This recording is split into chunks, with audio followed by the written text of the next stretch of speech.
If you don't do this, you will not show up on Google Maps or on Google at all. I've just done another Google business verification for a client. It's quite common that Google suspends businesses and asks them to verify.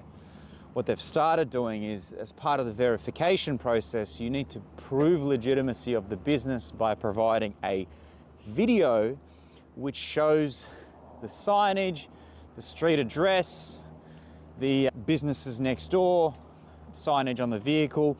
They even want you to show, like inside of your office, t-shirts, basically proof of business legitimacy.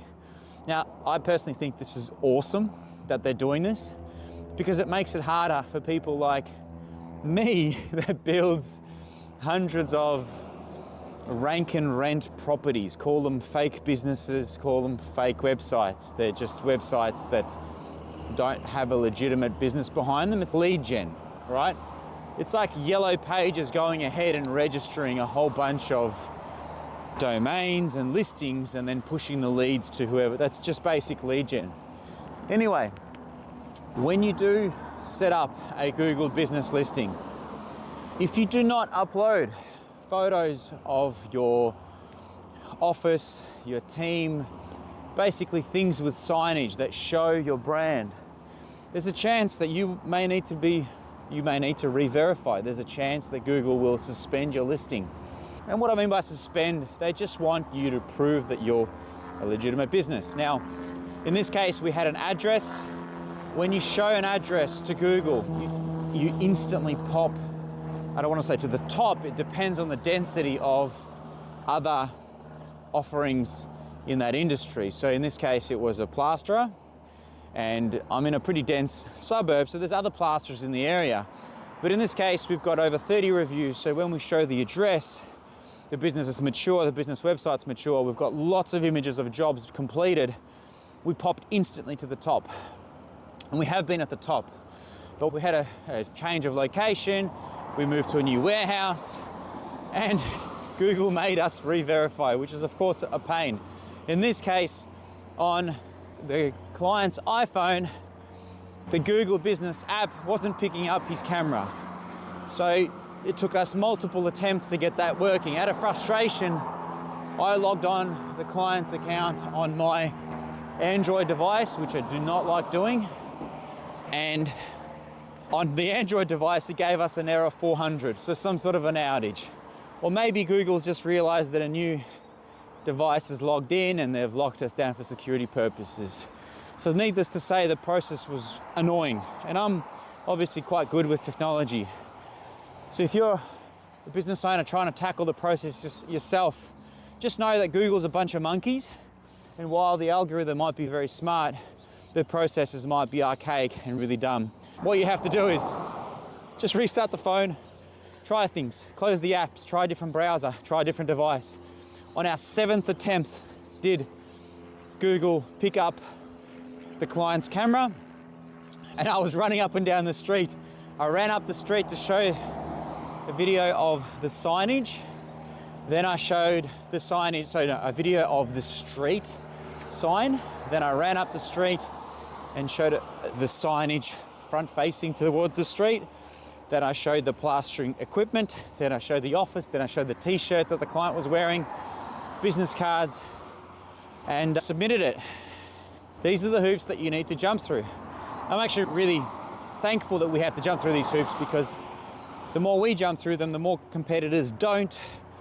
And I know that this is something that a lot of agencies will simply put in the too hard basket and not exactly ride their bike to the client like I've done now, and simply, yep, client hasn't done that, that's not our fault.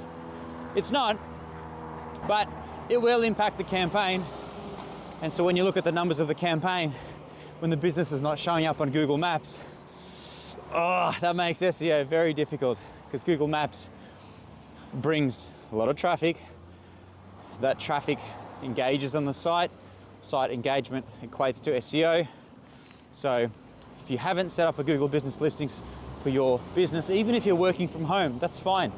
Set up a service area business. Just means your physical address will not be shown. Set it up, load up your logo. load up your services, what you do. Keep updating it like any other social media account. Look at it as social media for your SEO, for your business through Google. Now, over the years, I've registered, thousands of these Google business listings. In fact, just last week, I got scammed by Mohammed. Can I have my money back, please?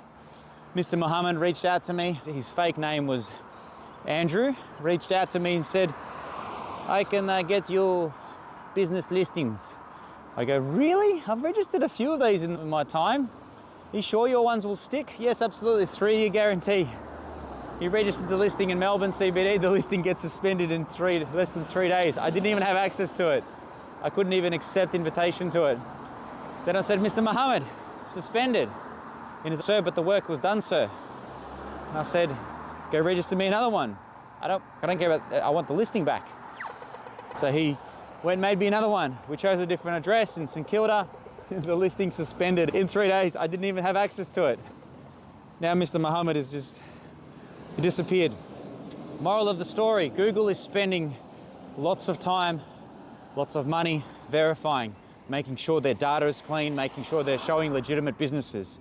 If you are running a legitimate business, don't let Google accidentally filter you out because you haven't loaded up basic things that your business definitely has. You've got business cards, you've got a logo, you've got a website, you've got signage, you've got tools. These aren't production level quality videos or photos. Just load up and prove that you are a legitimate business owner. It's actually really basic. Then phase 2 is go get yourself some Google reviews. Hijack cousins, sisters, brothers' phones. Leave yourself a review, but hopefully you've got some genuinely happy clients that will be happy to do that.